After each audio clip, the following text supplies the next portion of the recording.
নমস্কার বন্ধুরা, আপনারা দেখছেন পারফেক্ট পলিটিক্স, সাদা বাংলায় রাজনীতির কথা। বন্ধুরা, এই মুহূর্তের যেটা বড় খবর সেটা হচ্ছে যে নির্বাচন কমিশন এসআইআর এর দিন বাড়িয়ে দিয়েছে। 7 দিন আরও অতিরিক্ত দিন দেওয়া হয়েছে। এবং আরও একটা বড় খবর হলো যে পশ্চিমবঙ্গে যে এসআইআর এর স্পেশাল অবজারভার সুব্রত গুপ্ত, তিনি কিন্তু মাঠে নেমে পড়েছেন। তিনি কিন্তু ফলতায় রীতিমতো বিএলওদের কাজ কিভাবে চলছে, ঠিকঠাক চলছে কি না, সেসব খতিয়ে দেখার জন্য গতকাল একেবারে পশ্চিমবঙ্গে এসে আজকে সকাল থেকেই মাঠে নেমে পড়েছেন। এখন এই যে দুটি ঘটনায় ফের পশ্চিমবঙ্গের রাজ্য রাজনীতি উথাল পাথাল হতে শুরু করেছে। আর ঠিক এইখানেই যেটা প্রশ্ন উঠছে যে কি এমন ইলেকশন কমিশন কাজ করেছে যে তাতে পশ্চিমবঙ্গের রাজনীতি রীতিমতো উথাল পাথাল হতে শুরু করেছে।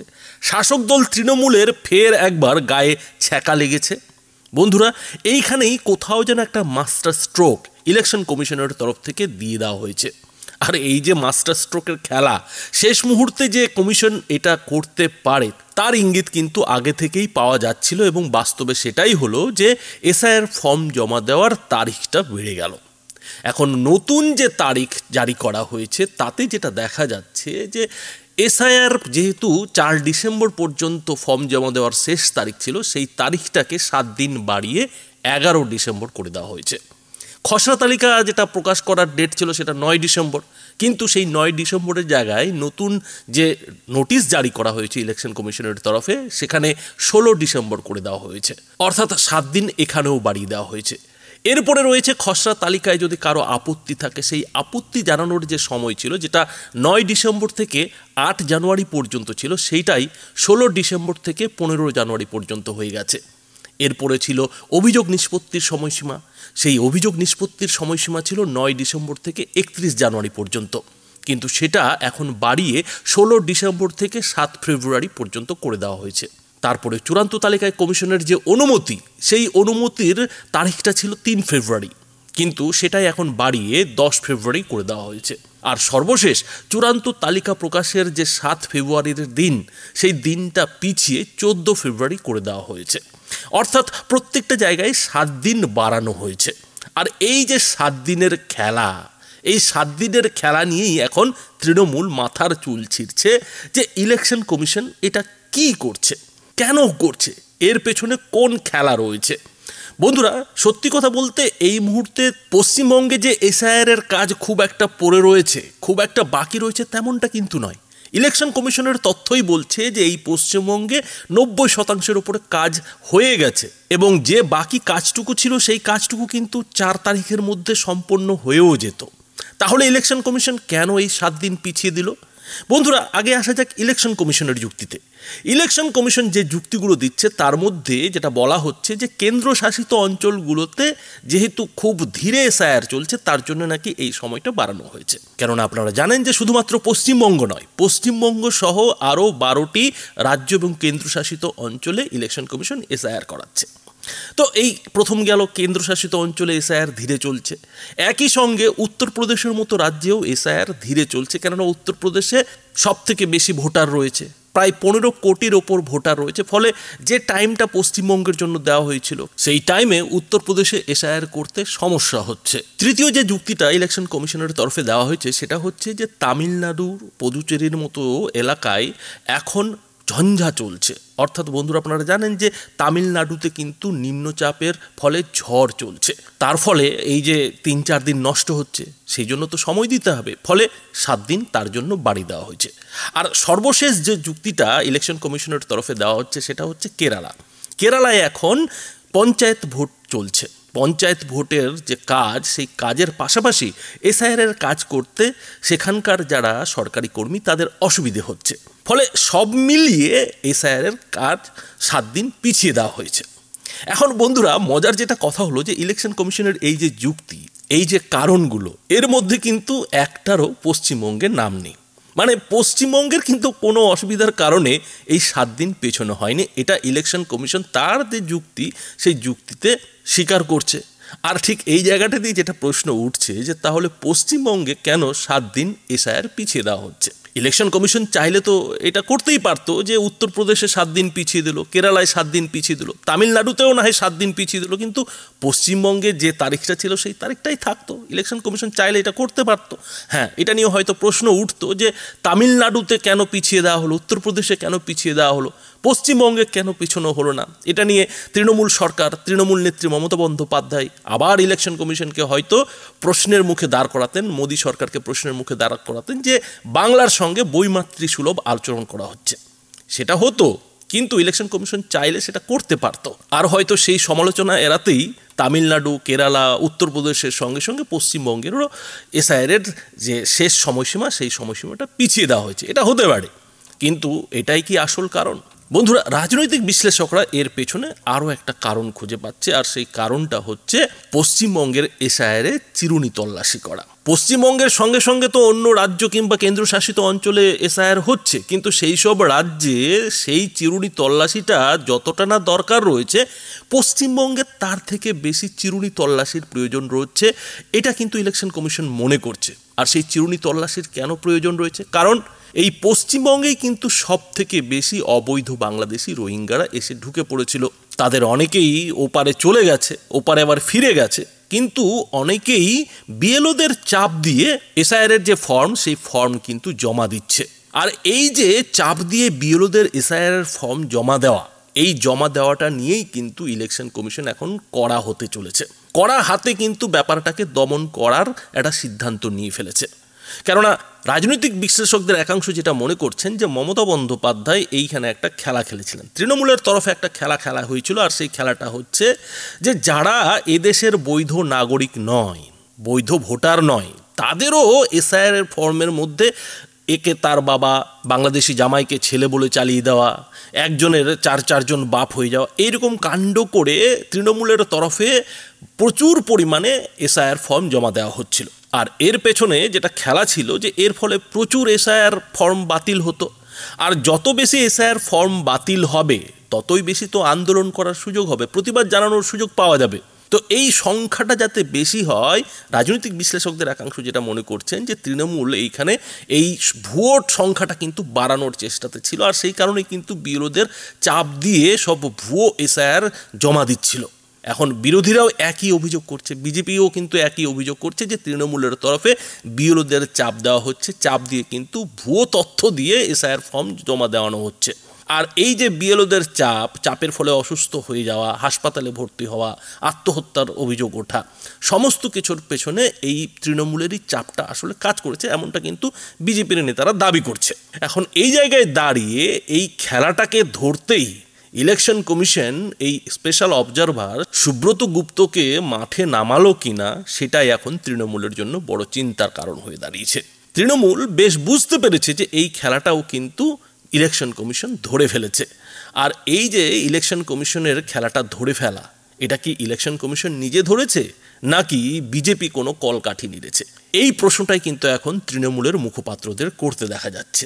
আর সেই কারণেই কিন্তু তৃণমূলের তরফে এখন যেটা বলা হচ্ছে যে আসলে বিজেপির টার্গেট পূরণ হয়নি বলেই ইলেকশন কমিশন নাকি 7 দিন বেশি করে বাড়িয়ে দিয়েছে। এখন ইলেকশন কমিশন কেন স্পেশাল অবজারভার নামিয়ে 7 দিন এসআইআর ফর্ম জমা দেওয়ার দিন বাড়িয়ে দিল, সেটা বন্ধুরা অনেকটাই পরিষ্কার হয়ে যাবে শুভেন্দু অধিকারীর এদিনের যে মন্তব্য, সেই মন্তব্য শুনলে। শুভেন্দু অধিকারী কি বলেছেন দেখুন। আইপ্যাকের ওই ইতরগুলো ইয়ারোদের নেতৃত্বে ওই মনোজ পন্থের উদ্যোগে 30 লক্ষ এইরকম বাংলাদেশি অনুপ্রবেশকারী মৃত ভোটারের নাম রেখে দিয়েছে। এই কারণেই ইলেকশন কমিশন সঠিকভাবে নিরপেক্ষ অবজারভার জোন ওয়াইজ এবং জেলা রাজ্যে দিয়েছে। এখনো পর্যন্ত আমরা তো ক্লোজ মনিটরিং করছি। 80 লক্ষ ডিজিটাইজেশন বাকি আছে, 41 লক্ষ পর্যন্ত বাদ গেছে। এটা প্রথম ধাপ, 7 কোটির উপরে বাদ যাবে। দ্বিতীয় ধাপে হিয়ারিংয়েও বাদ যাবে। তৃতীয় ধাপে ড্রাফট ভোটার লিস্টের পরে আমরা হাতে রেখেছি 7 নম্বর ফর্ম, একটাও মৃত double triple entry fake Bangladeshi Muslim অনুপ্রবেশকারীর নাম থাকলে 52,000 বিজেপির BLA 2 দিয়েছে বিজেপি, তা সর্ববৃহৎ। আমরা 1 ইঞ্চিও ছাড়ব না। অতএব এই আইপ্যাক এবং কিছু এক শ্রেণীর ERO BLAদের উপরে মানসিক শারীরিক চাপ তৈরি করে যে অপকর্মটা করেছেন ধরা পড়বেন। এবং এই ভুয়া WBCS অফিসার সানু বক্সিদের মতো এদের অনেক কপালে দুঃখ রয়েছে, আমি দাবি করব জোন অবজারভাররা বিডিও অফিসগুলোয় ঘোরা শুরু করুন এবং AI ফটো স্ক্যান করে এই চুরি চামারিটা ধরার ব্যবস্থা করুন। এর বাইরেও আধুনিক প্রযুক্তিতে শ্বশুরকে বাবা, বাবাকে শ্বশুর বানানোর খেলা ধরা যাবে, ধরা পড়বে। সঠিক SIR হলে 1,25,30 লক্ষ লোকের নাম বাদ দেওয়া উচিত। এখানে 100% SIR হবে না, তারপরেও 1 কোটির কাছাকাছি নাম বাদ যেতে বাধ্য। প্রথম রাউন্ডেই 1/2 কোটির বেশি নাম বাদ যাবে।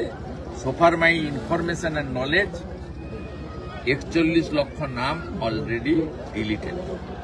অতএব আপনারা দিদির ভূত আর পিসির ভূত করুন আর দুধ করুন, এবারে কোনো লাভ হবে না। আপনারা যেমন সক্রিয়, তার থেকেও অতি সক্রিয় আপনাদের যারা সরাতে চায়, সে বিজেপির লোক শুধু নয়, অসংখ্য বেকার যুবক যুবতী, নিপীড়িত, নির্যাতিত, শোষিত, যারা আপনাদের মুখ্যমন্ত্রীকে দলকে নিতে পারছে না, তারা কিন্তু এবারে জাগ্রত প্রহরীর কাজ করছে। তার ফল 7ই ফেব্রুয়ারি দেখতে পাবেন। এ তো সবে আর্লি মর্নিং, এখনো বেলা গড়ায়নি। একই রকম ভাবে আপনাকে তো আমি বলছি, যেদিন এই মহিদুল টহিদুল ইত্যাদিদের পাঠিয়ে আরে একটু পরে বলবো না, চিৎকার মহিদুল টহিদুলকে পাঠিয়ে যেদিন থেকে ঘেরাও করেছে, সেই সময় 1 কোটির কাছাকাছি এই নাম তুলে। তো বন্ধুরা, বুঝতেই পারছেন যে ইলেকশন কমিশন আসলে কি কারণে এই 7 দিন SIR এর দিনটা বাড়িয়ে দিয়েছে, শেষ তারিখটা বাড়িয়ে দিয়েছে। কিন্তু তৃণমূলের জন্য যেটা মুশকিল হলো যে তৃণমূল তো খেলাটা ধরে ফেলেছে, বুঝতে পারছে যে তৃণমূলের সঙ্গে এখন কি উল্টো খেলা হচ্ছে।